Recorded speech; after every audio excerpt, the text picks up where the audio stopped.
सर्वेभ्यो नमो नमः। अतिशय संस्कृतम क्लासेस में आप सभी का स्वागत है। हम लोग इस समय समानाधिकरण तत्पुरुष पढ़ रहे हैं, तो इसके 3 पार्ट हो गए हैं तत्पुरुष समास के। आज हम लोग द्विगु समास पढ़ेंगे, जो कि समानाधिकरण तत्पुरुष के अंतर्गत है। तो इसमें पहला सूत्र है, हमने मुख्य सूत्र रखे हैं जो आपकी परीक्षा की दृष्टि से, टीजीटी की दृष्टि से, अन्य परीक्षाओं की दृष्टि से इम्पॉर्टेंट हैं। तो पहला सूत्र है संख्या पूर्व द्विगु। ये 2152 नंबर का सूत्र है और यह सूत्र करता क्या है? द्विगु संज्ञा करता है। क्या करता है? संज्ञा करता है। यानी यह सूत्र संज्ञा सूत्र है, संज्ञा का विधान करता है। और कौन सी संज्ञा करता है? द्विगु संज्ञा करता है, संख्या पूर्व द्विगु। और इसके बाद एक सूत्र आता है, वो हमने नहीं लिखा है, द्विगुरेक वचनम, यानी कि द्विगु समास समाहार अर्थ में एक वचन में होगा। ये सूत्र हमने नहीं लिखा है। तो यह जो द्विगु एक वचनम सूत्र है, यह समाहार अर्थ में द्विगु करेगा और एक द्विगु तद्धितार्थ वाला होता है, तो तद्धित वाले में यह नियम नहीं लगेगा। इसीलिए हमने इस जगह पे द्विगु एक वचनम नहीं लिखा, क्योंकि अभी हम तद्धितार्थ वाला बताने जा रहे हैं। देखिए, अब इसका हम लोग मोटा मोटा अर्थ देख लेते हैं। बाबूराम सक्सेना और लघु सिद्धांत कौमुदी दोनों से देखेंगे, क्योंकि थोड़ा थोड़ा दोनों में बातें अलग लिखी हैं। बाबूराम सक्सेना निश्चय ही बहुत बढ़िया पुस्तक है, लेकिन सरलीकरण के चक्कर में बहुत सी उसमें गलतियां आ गई हैं। तो इसलिए लघु सिद्धांत कौमुदी का सहारा लेना आवश्यक है। चलिए देखते हैं। अर्थ है तद्धितार्थोत्तर पद समाहारे। देखिए, यहाँ पर तद्धित वाले द्विगु की बात हम करने जा रहे हैं। तद्धितार्थ के विषय में उत्तर पद होने पर और यदि समाहार वाच्य हो तो दिशावाचक तथा संख्यावाचक शब्दों का समान अधिकरण सुबंत के साथ तत्पुरुष समास विकल्प से बनता है। विकल्प से इसलिए बना रहा है ये तद्धितोत्तर पद समाहारे, क्योंकि द्विगु भी बनेगा समाहार द्विगु वाला। तो ये विकल्प से तद्धितोत्तर पद समाहारे, इस सूत्र से विकल्प से तत्पुरुष समास बनता है। यहाँ पर 2 समास बनेंगे और ध्यान देने की बहुत ज़्यादा आवश्यकता, क्योंकि बच्चे बहुत कंफ्यूज रहते कि पंचगौधनम में तत्पुरुष है कि बहुब्रीहि है कि द्विगु है। तो ये सारे मैटर यहाँ पे हल हो जाएंगे अगर आप बहुत अच्छे से पूरा सारा समझ लेंगे। तो जब तद्धित का होगा तो दूसरा नियम लगेगा, और बाकी जब समाहार में होगा तो द्विगु वाला नियम लगेगा। अब इसी बात को, ये जो संख्या पूर्व द्विगु है और तद्धितोत्तर पद समाहारे है, यानी कि समाहार में अगर तद्धित वाला अर्थ होगा तो वह विकल्प से तत्पुरुष समास बना देगा संख्यावाची शब्द को। लेकिन इसी बात को बाबूराम सक्सेना संस्कृत व्याकरण प्रवेशिका में क्या कहा जा रहा है? जब कर्मधारय समास में प्रथम शब्द संख्यावाची हो और दूसरा कोई संज्ञा हो, उस समास को द्विगु समास कहते हैं। इन्होंने बड़ी सरल भाषा में लिखा है। दूसरा लिखते हैं, द्विगु समास तभी होता है जब या तो उसके अनंतर कोई तद्धित प्रत्यय लगता है। अभी बात अधूरी है, अभी पहले तद्धित प्रत्यय वाला देख ले। जैसे सस धन मातृ, ये मातृ जो है ना, ये तद्धित प्रत्यांत है। सर्ण मात धन आ, तो जब ये इसमें आ मिल जाएगा, ये तद्धित प्रत्यांत बनेगा और रूप बनेगा सर्ण मातुरः। ये यहाँ पे हमसे विसर्ग छूट गया है, तो इस प्रकार से आपको समझना है। और यहाँ पे ये री है, सण मातृ आ, ये तद्धित से है, तो रूप निष्पन्न हुआ सण मातुरा। अब इसमें ऐसा लगता है कि हम कौन सा समास करें, द्विगु करें कि तत्पुरुष करें, कौन सा समास करें? तो ये तद्धित का है, षण्मातुरः रूप निष्पन्न हुआ। ये बाबूराम सक्सेना जी बता रहे हैं कि तद्धित में कैसे बदलाव होगा, क्योंकि कर्मधारय समास में बता दिया है कि प्रथम शब्द जब संख्यावाची है और दूसरा कोई संज्ञा है तो उस समास को द्विगु समास कहते हैं। द्विगु समास तभी होगा जब या तो उसके अनंतर कोई तद्धित प्रत्यय होगा। तो यहाँ पे तद्धित प्रत्यय लगा है और इन्होंने षण्मातुरः बना दिया है द्विगु समास के संदर्भ में। चलिए आगे हम लोग देखते हैं। जब सारे सूत्र समझ लेंगे तो बातें अच्छे से समझ में आ जाएंगी। और या उसको किसी और शब्द के साथ समास में आना हो तो दूसरे और के साथ जब समास में आएगा तो देखिए पंचगव धनः, ये पहला उदाहरण है। पंचगावः धनम यस्य सः, ये पहला उदाहरण है। और दूसरा उदाहरण है पंचगवम पंचानाम गवाम समाहारः, तो ये दूसरे समास के साथ आ गया है। षण्मातुरः जो हमने बनाया वो तद्धित के साथ बनाया और यहाँ ये दूसरे समास में, तो दूसरे समास में आया है। और ये देखिए इसका डिटेल है उदाहरण नंबर 1 में। ये जो पंचगव धनः है तो पहले उदाहरण में द्विगु तथा बहुब्रीहि दोनों समास है। पंचगव धनः में कौन सा समास है? द्विगु भी है और बहुब्रीहि है। अनेक मन्य पदार्थे से बहुब्रीहि समास है पंचगव धनः में। और तद्धितार्थोत्तर पद समाहारे च सूत्र से विकल्प से तत्पुरुष समास है। विकल्प से तत्पुरुष समास है। ये दोनों बातें आप लोग ध्यान रखेंगे और इस संदर्भ में इन उदाहरणों में पेपर में आपके विकल्प ये तय करेंगे कि आप कौन सा उत्तर लगाएंगे। यहाँ पर कुछ नहीं कहा जा सकता है। विकल्प कैसे रखे जाते हैं इस बात पर निर्भर करेगा उत्तर आपका। चलिए आगे चलते हैं हम लोग। सूत्र है द्विगुरेक वचनम। यह जो द्विगु समास है किसी समूह का द्योतक हो इस दशा में वह सदा नपुंसक लिंग एक वचन में रहेगा। जब समूह का द्योतक हो द्विगु समास तो नपुंसक लिंग एक वचन में रहेगा। अब यहाँ पर तद्धित वाले द्विगु की बात नहीं हो रही है, ये समझ लेंगे। तद्धितार्थक जो द्विगु होगा उसकी बात नहीं हो रही है। चलिए आगे चलते हैं। इस प्रकार देख लेते हैं। ये समूह वाले हैं। कहा गया ना द्विगु समास किसी जब समूह का द्योतक हो इस दशा में वह नपुंसक लिंग में होगा। तद्धित वाला नहीं होगा, ये समूह वाला होगा। जैसे पंचानाम ग्रामाणाम समाहारः पंचग्रामम बन गया नपुंसक लिंग एक वचन में। पंचानाम पात्राणाम समाहारः पंचपात्रम नपुंसक लिंग में पंचपात्रम बना दिया। चतुर्णाम युगानाम समाहारः चतुर्युगम, ये भी 4 युगों का समूह नपुंसक लिंग में समाहार द्विगु के अंतर्गत बना दिया गया। समझ लीजिए ये द्विगुर एक वचनम यानी कि द्विगु एक वचनम, यह जो सूत्र है इसमें हमने डिटेल नहीं लिखा है। इसमें 2 पद हैं। कितने पद हैं? 2 पद हैं। द्विगुर एक वचनम में 2 पद हैं और यह विधि सूत्र है समाहार करने वाला, एकत्व करने वाला विधि सूत्र है द्विगु एक वचनम। 2 4 1 नंबर का ये सूत्र है। तो चलिए आगे चलते हैं हम लोग।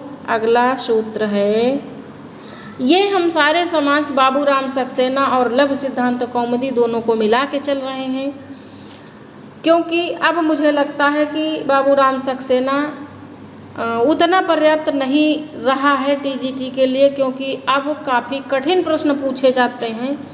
और निसंदेह बाबूराम सक्सेना ने सरलीकरण पर बहुत ध्यान दिया है। इसीलिए गलतियों की संभावना भी बढ़ गई है। सामान्य विद्यार्थियों के लिए बाबूराम सक्सेना सही है, लेकिन अगर आप विशेष जानकारी चाहते हैं तो लघु सिद्धांत कौमुदी आपको पढ़ना चाहिए। दोनों के नाम में ही अंतर है। संस्कृत व्याकरण प्रवेश का, यानी जब आप सामान्य ऐसे ही व्याकरण में प्रवेश करना चाहते हैं तो बाबूराम सक्सेना पढ़ें, और लघु सिद्धांत कौमुदी अगर आप अष्टाध्यायी के विषय में बहुत बढ़िया जानना चाहते हैं तो आप लघु सिद्धांत कौमुदी पढ़ें। इसका तो मंगलाचरण ही है ना, नत्वा सरस्वतीम देवीम शुद्धाम गुण्याम करोम्यहम पाणिनीय प्रवेशाय लघु सिद्धांत कौमुदी, यानी पाणिनि के अष्टाध्यायी में जाने के लिए, उसको समझने के लिए लघु सिद्धांत कौमुदी पढ़ना आवश्यक है। चलिए आगे चलते हैं। सूत्र है अकारांतोत्तर पदो द्विगुः स्त्रियामिष्ट।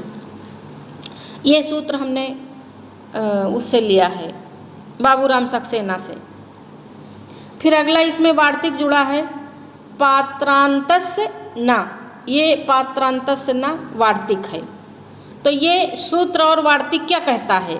वट, लोक तथा मूल इत्यादि अकारांत शब्दों के साथ समाहार द्विगु समास होने पर समस्त पद ईकारांत स्त्रीलिंग हो जाता है। ये बताता है अकारांतोत्तर पदो द्विगुः स्त्रियामिष्ट। ये सूत्र बताता है कि वट, लोक, मूल इत्यादि अकारांत शब्दों के साथ समाहार द्विगु समास होने पर समस्त पद, यानी बना हुआ समस्त पद ईकारांत स्त्रीलिंग हो जाता है। लेकिन यह जो पात्रांतस्य न वार्तिक कहता है, परंतु पात्र, भुवन, युग इत्यादि में अंत होने वाले द्विगु समास में नहीं। तो इसका देख लेते हैं, यानी कि यहाँ पर ये सूत्र वाला नियम नहीं लगेगा। पंचानाम मूलानाम समाहारः, इसीलिए बन गया पंचमूली। पंचानाम वटानाम समाहारः पंचवटी। त्रयाणाम लोकानाम समाहारः त्रिलोकी। ऐसे बना लिया गया। चलिए आगे देखते हैं हम लोग। और जो हम अब तत्पुरुष समास की समाप्ति के बाद जो हम तालिका बताएंगे तत्पुरुष वाली, जो यहाँ पे सूत्रों में रह गया है, यहाँ तो मुख्य मेरा उद्देश्य सूत्र बताने का है और एक दो एग्जाम्पल दे दिए हैं। लेकिन जब हम तत्पुरुष समास की पूरी तालिका बताएंगे तो उसमें हम सूत्र के साथ उदाहरण रखेंगे, लौकिक अलौकिक विग्रह, उसका अर्थ भी रखेंगे। तो जितनी बातें छूट गई हैं समझदारी में, वो सारी बातें फिर समझ में आ जाएंगी। अब ये वार्तिक है आबंतो वा। आबंतो वा क्या है? वार्तिक है। यदि समाहार द्विगु का उत्तर पद आकारांत हो तो समस्त पद विकल्प से स्त्रीलिंग बनता है। विकल्प से स्त्रीलिंग बनेगा। जैसे पंचानाम खटवा नाम समाहारः पंच खटवा, ऐसे रूप बनाते हैं। विकल्प से स्त्रीलिंग आबंतो वा वार्तिक से बना। चलिए अब हम लोग बहुप्रतीक्षित तत्पुरुष समास तालिका देखेंगे। और ये हमने दो भागों में कलेक्शन किया है, क्योंकि लगभग 75 से 80 समास हैं। सभी समास हमने कलेक्ट किए हैं, कोई भी छोड़ा नहीं है, ताकि इसी से काम चल जाए और अलग से कहीं पर भी मगजमारी ना करनी पड़े। तो देखते हैं हम, और ये समास का व्याख्यान और उदाहरण कैसे लग रहे हैं आप लोग हमें कमेंट करके अवश्य बताएं। और वीडियो अच्छी लगे तो प्लीज़ लाइक भी अवश्य करें। और ये जो वीडियो हमारी इंग्लिश में चल जाती है, ये यूट्यूब में इस समय कोई अपडेशन वर्क हो रहा है, तो इसको आप लोग अपने मोबाइल में सेटिंग में सही कर लें। बड़ी आसान प्रक्रिया है, किसी को दिखा के सही करवा सकते हैं। कैसे सही करवाना है ये तो हमने बताया ही है कि आप लोग सेटिंग में जाएंगे और ऑटो डब्ड जहाँ लिखा है वहाँ पे क्लिक करेंगे तो इंग्लिश वाले से हटा के आपको हिंदी में लगा लेना है। बस वीडियो हमारी हिंदी में चलने लगेगी। तो अगला पहला ये उदाहरण है कृष्ण श्रितः। पहला उदाहरण है कृष्ण श्रितः और इसका अर्थ है कृष्ण का आश्रय लिया हुआ। लौकिक विग्रह है कृष्णम श्रितः। कृष्णम श्रितः, कृष्ण श्रितः, कृष्णम श्रितः। अलौकिक विग्रह है कृष्ण अमश्रित सु। कृष्ण अम श्रित सु। अब ये अम आ गया ना, इसी से पता चल गया कि ये द्वितीय तत्पुरुष है। लेकिन किस सूत्र से द्वितीय तत्पुरुष हुआ? सूत्र लगा है द्वितीय श्रित अतीत पतित गत अत्यस्त प्राप्तापन्नैः से द्वितीय तत्पुरुष समास हुआ है। अब इस सूत्र से कई सारे उदाहरण हैं, उनमें हमने पूरा सूत्र नहीं लिखा है, कंजूसी की है लिखने में, क्योंकि लिखने में बड़ी समस्या होती है, तो आप लोग समझ लेंगे। तो ये समझ गए ना, द्वितीय तत्पुरुष समास श्रित अतीत पतित गत अत्यस्त प्राप्तापन्न आदि इन शब्दों से द्वितीय तत्पुरुष समास होता है। चलिए आगे देखते हैं। अरण्यातीतः, वन को पार किया हुआ, ये अर्थ है। अरण्यम अतीतः, ये लौकिक विग्रह है। अरण्यम अतीतः लौकिक विग्रह है। अरण्यम अतीत सु अलौकिक विग्रह है। और अम यहाँ पर भी आ गया, यानी द्वितीय तत्पुरुष है। किस सूत्र से? द्वितीय श्रित अतीत पतित गत अत्यस्त प्राप्तापन्नैः सूत्र से द्वितीय तत्पुरुष समास है। फिर अगला है कूप पतितः, कुएं में गिरा हुआ, ये अर्थ हुआ। कूपम पतितः लौकिक विग्रह, कूप अम पतित सु। वैसे ये बड़ी सरल बातें हैं, और जो ये हमने लिखा ये सब किताबों में लिखा है, हमने कोई नई बात नहीं लिखी, किताबों का सहारा लेकर ही हमने लिखा। लेकिन सारा मैटर जब कलेक्ट करके हम इकट्ठे एक जगह पढ़ लेते हैं तो हमारी चीज़ें एकदम कन्फर्म हो जाती हैं। यानी कि समास भी आ जाएगा, लौकिक विग्रह भी आ जाएगा, अलौकिक विग्रह भी आ जाएगा, उसका अर्थ और समास विधायक सूत्र तथा किस प्रत्यय का विधान हुआ है, यह भी सारी बातें इकट्ठे हमको मिल जाएंगी। इसलिए इस दृष्टि से ये व्याख्यान अच्छा होने वाला है। तो चलिए देखते हैं। कूपम पतितः में द्वितीय तत्पुरुष समास है, द्वितीय श्रित अतीत पतित से। अगला है ग्राम गतः, गांव गया हुआ। ग्रामम गतः, ये ग्रामम गतः लौकिक विग्रह है। ग्राम अम गत सु अलौकिक विग्रह, और द्वितीय श्रितातीत पतित से द्वितीय तत्पुरुष समास हुआ। फिर है दुखापन्ना, दुखम आपन्ना, दुख अम आपन्न, आधा ना होगा, आधा ना और पूरा ना होगा। दुख अम आपन्न सु द्वितीय श्रित अतीत पतित से द्वितीय तत्पुरुष समास। अगला है शंकुला खंडः, शंकुलया खंडः, शंकुला खंडः, इसका अर्थ है सरौते से किया गया खंड या टुकड़ा। संकुला खंडः सरौते से किया गया। अब देखिए, अगर आपको सूत्र भी नहीं आता है और कौन सा समास है ये भी नहीं आता है, यानी विभक्ति नहीं आती है, अगर आपको उसका हिंदी भी अर्थ आता होगा तो भी आप कर लेंगे। किससे किया गया? सरौते से किया गया खंड, यानी सरौते से सहारा लिया गया ना, तो तृतीया हो जाएगी। तो संकुलया खंडः ये हो गया लौकिक विग्रह, सरौते से किया गया खंड। संकुला टा, देखिए टा ये विभक्ति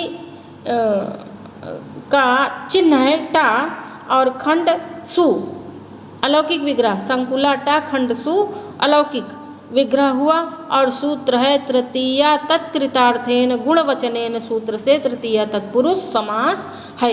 अब यहाँ पर सूत्र का हम अर्थ नहीं बताएंगे, क्योंकि पहले व्याख्यान जो हम बताए हैं उनमें सूत्रों के अर्थ बता दिए। तालिका में सूत्रों के अर्थ बताएंगे फिर बहुत लंबा खींच जाएगा, और आप लोग पहले व्याख्यान वाला सूत्रों वाला पढ़ें, उसके बाद तालिका पढ़ें, तो आपको भी बहुत अच्छे से समझ में आएगा। अगला सूत्र है विद्यार्थः, विद्या से प्रयोजन। विद्या अर्थः लौकिक विग्रह। विद्याटा अर्थ सु तृतीया तत्कृतार्थेन गुणवचनेन से तृतीया तत्पुरुष समास होगा, ऐसा समझेंगे। चलते हैं हम लोग नेक्स्ट पेज पे। ये अगला उदाहरण है हरित्रातः, इसका लौकिक विग्रह है हरिणा त्रातः, अलौकिक हरिटा त्रात सु, और कर्तृकर्णे कृता बहुलम इस सूत्र से तृतीया तत्पुरुष समास यहाँ पर हुआ है। किस सूत्र से? कर्तृकरणे कृता बहुलम से तृतीया तत्पुरुष समास हुआ है हरित्रातः में। भाई कई प्रश्न पूछा जाता, हरित्रातः में कौन सा समास? तत्पुरुष समास। अगर आपको मतलब उन्हें कठिन प्रश्न बनाना होगा तो पूछ लेंगे कौन सा तत्पुरुष समास, और द्वितीय तृतीय चतुर्थी सब विभक्तियों वाला दे देंगे। तो अगर आपको हरिणा त्रातः लौकिक विग्रह पता होगा या अलौकिक विग्रह भी पता होगा तो आप पकड़ लेंगे कि तृतीय तत्पुरुष समास है। ये भी पूछ सकते हैं कि हरित्रातः का लौकिक विग्रह बताएं या हरित्रातः का अलौकिक विग्रह बताएं, या हरित्रातः में समास विधायक सूत्र बताएं तो कर्तृकरणे कृता बहुलम ऐसा होगा। तो हर तरह से तैयार रहना है। व्याकरण बिल्कुल कठिन नहीं है, पढ़ना पड़ता है बार बार। बस आप अगर बार बार पढ़ेंगे तो चीज़ें आसान हो जाएंगी। नख भिन्नः नखैः भिन्नः, नख भिन्नः नखैः भिन्नः। अब नख भिन्नः का अर्थ क्या हमने नहीं लिखा। नाखूनों से चीरा गया, नख भिन्नः नाखूनों से चीरा गया। और नखैः भिन्नः लौकिक विग्रह, नख भिस भिन्न सु अलौकिक विग्रह। सूत्र है कर्तृकरणे कृता बहुलम। इस सूत्र से नख भिन्नः में तत्पुरुष समास। कौन सा तत्पुरुष? तृतीय तत्पुरुष। नखई आ गया ना। अब भिस इसलिए है टाभ्याम भिस, तृतीया के जो चिन्ह हैं प्रथमा द्वितीय तृतीया नहीं, प्रथमा द्वितीय तृतीया नहीं, एक वचन द्विवचन बहुवचन जो तृतीया में विभक्ति सूचक चिन्ह हैं टाभ्याम भिस। तो नाखून बहुत है ना, 10 हैं, नाखूनों से फाड़ा गया या चीरा गया, इसलिए भिस का प्रयोग हुआ। ये बात भी समझते हुए चलें। नाखून बहुवचन में है, नखैः, इसलिए भिस। फिर है नख निर्भिन्नः। अब यहाँ पे थोड़ा सा ध्यान देने की बात है, ये इम्पॉर्टेंट है। नख निर्भिन्नः, इसका लौकिक विग्रह है नखैः निर्भिन्नः। नख भिस निर्भिन्न सु, केवल नि उपसर्ग जुड़ गया है बस। लेकिन यहाँ पे समास विधायक सूत्र बदल गया है, इसलिए ये दोनों ही उदाहरण इम्पॉर्टेंट हो जाते हैं। देखिए जहाँ पे कुछ भी अलग हो तो समझ लीजिए कि उसे बिल्कुल रट मारना है। सूत्र क्या है? कृत ग्रहणे गतिकारक पूर्वस्यापि ग्रहणम। इस सूत्र से यहाँ पर तृतीय तत्पुरुष हुआ है। क्यों?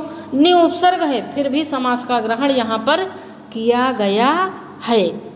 नि उपसर्ग लगाने पर भी समास का ग्रहण किया गया है। अगला है बहुचर्चित समास यूप दारु। यज्ञ स्तंभ के लिए लकड़ी, दारु माने लकड़ी होता है, और यूप माने, यूप कहते हैं यज्ञ स्तंभ के खंभे को, तो यज्ञ स्तंभ के लिए लकड़ी। और यहाँ पे लौकिक विग्रह है यूपाय दारु, यूप ने दारु शु। तो यहाँ पे अब हम क्या करेंगे? यहाँ पे समास विधायक सूत्र क्या है? चतुर्थी तदर्थार्थ बलहित सुख रक्षितैः से चतुर्थी तत्पुरुष समास। चतुर्थी तदर्थार्थ बलहित सुख रक्षितैः से चतुर्थी तत्पुरुष समास हुआ है। अब हम लोग ये द्विजार्थः देख लेते हैं, ये थोड़ा सा इम्पॉर्टेंट है। द्विजार्थः का अर्थ है ब्राह्मण के लिए, तो के लिए का यहाँ पे आ गया है, तो ब्राह्मण के लिए क्या होगा? दान होगा या कुछ देना होगा, अर्थात चतुर्थी होगा, संप्रदाने चतुर्थी। तो द्विजाय अयम ये लौकिक विग्रह होगा, द्विज ने अर्थ सु। तो यहाँ पे ध्यान देने की बात ये है कि यहाँ पर 2 समास बनेगा। कैसे? अर्थेन समासो विशेष लिंगता चेति वक्तव्यम, इस वार्तिक से नित्य समास बनता है द्विजार्थः में। किस वार्तिक से? अर्थेन नित्य समासो विशेष लिंगता चेति वक्तव्यम वार्तिक से नित्य समास बनाता है ये विकल्प से। लेकिन चतुर्थी तदर्थ बलहित सुख रक्षितैः सूत्र से भी समास बनाता है ये द्विजार्थः में चतुर्थी तदर्थार्थ बलहित सुख रक्षितैः जो सूत्र हम बता रहे थे उससे भी समास बनेगा। और अर्थेन नित्य समासो विशेष लिंगता चेति वक्तव्यम, इस वार्तिक से भी नित्य समास बनेगा। नित्य समास बनाता है ये वार्तिक। और चतुर्थी तदर्थार्थ बलहित सुख रक्षितई सूत्र बनाता है चतुर्थी तत्पुरुष। तो इस बात का आप लोग ध्यान रखेंगे, इसलिए द्विजार्थ बड़ा ही इम्पॉर्टेंट है, दोनों से बन रहा है। अगला है भूत बलि। चलिए इसको फिर से एक बार देख लेते हैं। द्विजार्थ में दो प्रकार से समास बनेगा। नित्य समास जब बनेगा तो किससे बनेगा? नित्य समासो विशेष लिंगता चेति वक्तव्यम वार्तिक से नित्य समास। लेकिन चतुर्थी तदर्थार्थ बलहित सुख रक्षितई से चतुर्थी तत्पुरुष समास बन रहा है। ठीक, ऐसा समझेंगे। अब आइए, जब तक हम सेटिस्फाई नहीं हो जाते हैं तब तक हम बताते हैं, इसलिए हम बार बार बोल देते हैं। अब भूत बलि देखते हैं। ये अगला उदाहरण है भूतेभ्यो बलि। ये इसका लौकिक विग्रह है। भूत बलि का अर्थ है भूतों के लिए बलि, भूतों के लिए बलि। और इसका अलौकिक विग्रह है भूत भ्यस बलि सु, भूत भ्यस बलि सु। और समास विधायक सूत्र है चतुर्थी तदर्थार्थ बलहित सुख रक्षितई से चतुर्थी तत्पुरुष समास। ये चतुर्थी लिख के हमने छोड़ा है ना, तो समझ लें कि चतुर्थी तदर्थार्थ बलहित सुख रक्षितई सूत्र लगा है। बार बार इसलिए कहते हैं ताकि अगर आप याद ना करें तो सुन सुन के आपके कान में घुस जाए। अब देखते हैं अगला गोहितम। गोहितम इसका अर्थ है गायों का हित। और लौकिक विग्रह है गोभ्यो हितम। अलौकिक विग्रह है गोभ्यस हित सु। यहाँ पर भी चतुर्थी वाले सूत्र से चतुर्थी तत्पुरुष समास हुआ। चोर भयम, ये भी बहुत ज़्यादा इम्पॉर्टेंट है। चोरात भयम, चोर भयम चोरात भयम, यहाँ पे ऐसे छूट गया है। चोर चोर नसि भय सु, ये जो बड़े आ की मात्रा लगी है ना, ये नहीं होगी। चोर नसि भयस सु। यहाँ पे पंचमी भयेन से कौन सा समास होगा? तत्पुरुष समास होगा। तो पंचमी तत्पुरुष समास होगा पंचमी भयन से, ये समझेंगे। चोर भयम में चौरात भयम है ना, तो चौरात में पंचमी है ही। चलिए आगे देखते हैं। स्तोकान मुक्तः, स्तोकान मुक्तः, स्तोकात मुक्तः।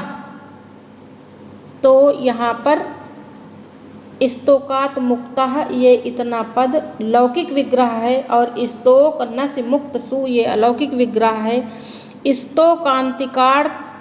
स्तोकांतिक दूरार्थ कृच्छ्राणि इक्तेन सूत्र से अलुक तत्पुरुष समास है। ये भी इम्पॉर्टेंट हो जाता है, अलग से सूत्र इसमें लगा हुआ है। और स्तोकान मुक्तः का अर्थ है थोड़े से मुक्त हुआ, थोड़े से मुक्त हुआ। अब अगला देखते हैं अंतिकाद आगतः। अब इन सब में यही वाला स्तोक वाला सूत्र लगेगा, अंतिकाद आगतः। और इसका अंतिकाद आगतः का है अंतिक से, अर्थात समीप से आया हुआ। कहाँ से? समीप से। तो हिंदी अर्थ से ही पता चल जाता है कि पंचमी तत्पुरुष समास पंचमी यहाँ पे लगेगी। तो आगे देखते हैं हम लोग। अंतिकाद आगतः लौकिक विग्रह है। अंतिक नसि आगत सु, ये देखिए नसि लग गया ना, तो पंचमी है अंतिकाद में। और यहाँ पे समास विधायक सूत्र है स्तोकांतिक दूरार्थ कृच्छ्राणिक तेन से अलुक तत्पुरुष समास है। अभ्यासाद आगतः, अभ्यासात आगतः ये लौकिक विग्रह है। और अभ्यासाद आगतः का अर्थ है समीप से आया हुआ, इसका भी अर्थ है समीप से आया हुआ। अंतिकाद आगतः का भी अर्थ है समीप से आया हुआ। और अभ्यासाद आगतः का भी अर्थ है समीप से आया हुआ। तो इसलिए देखिए, हम अर्थ इसलिए बताते हुए चलते हैं क्योंकि बहुत बार ऐसा होता है कि हम लोग रट्टा मारे रहते हैं, उस शब्द का अर्थ नहीं पता रहता है। तो ज़रूरी है हर चीज़ आ जानना, क्योंकि बहुत बार पूछ लिया जाता है किसी के द्वारा तो पता नहीं चल पाता है। हम एक बार इस प्रकार फंस गए थे, इसलिए हम सारी बात बताते हुए चलते हैं कि रटा इतना, पढ़ा इतना, और लेकिन अर्थ हम नहीं जान पाए। कौन सा शब्द था? करकंधू था, संधि वाले चैप्टर में करकंधू। तो हमसे पूछ लिया गया, संधि हमने बहुत बढ़िया बताई करकंधू में, पूरा सिद्धि की, लेकिन जब सर ने पूछा इसका अर्थ क्या होता तो मुझे पता ही नहीं था। तो इसलिए हम अर्थ जरूर बताते हुए चलते हैं। तो इसका अलौकिक विग्रह है अभ्यास नस्य आगत सु, और इस तोकांतिक वाले सूत्र से यहाँ पर अलुक तत्पुरुष समास हुआ है। दूरात आगतः, दूरात धन आगतः, ये लौकिक विग्रह है और ये उदाहरण है। दूर नस्य आगत सु, दूर नस्य आगत सु अलौकिक विग्रह। स्तोकांतिक दूरार्थ कृच्छ्राणि तेन सूत्र से अलुक तत्पुरुष समास होगा। कृच्छाद आगतः, कृच्छ का क्या अर्थ होता है? कष्ट। कृच्छ माने कष्ट, तो कष्ट से आया हुआ, कृच्छाद आगतः, कष्ट से आया हुआ। तो ये कृच्छात आगतः हो गया लौकिक विग्रह। कृच्छ नसि, यहाँ बिंदी होगी बीच में, अंग के इस जगह पे बिंदी होगी। आगत सु, कृच्छ नस्य आगत सु, ये अलौकिक विग्रह हो गया और स्तोकांतिक से अलुक तत्पुरुष समास। अब ये बहुचर्चित समास, सबसे ज़्यादा चर्चित समास राजपुरुषः, राजा का पुरुष। अब ये